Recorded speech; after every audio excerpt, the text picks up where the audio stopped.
Want to play Roblox in full VR on your PC? Here's how to enable VR mode step by step. First, make sure you have a VR headset like Oculus Quest, Quest 3, or any Steam VR supported headset connected to your PC.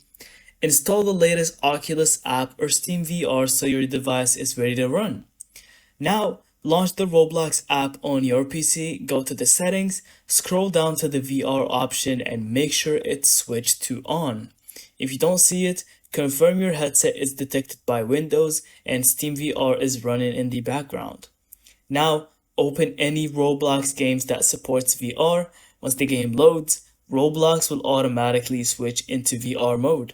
You'll be able to look around and control your character using your VR controllers.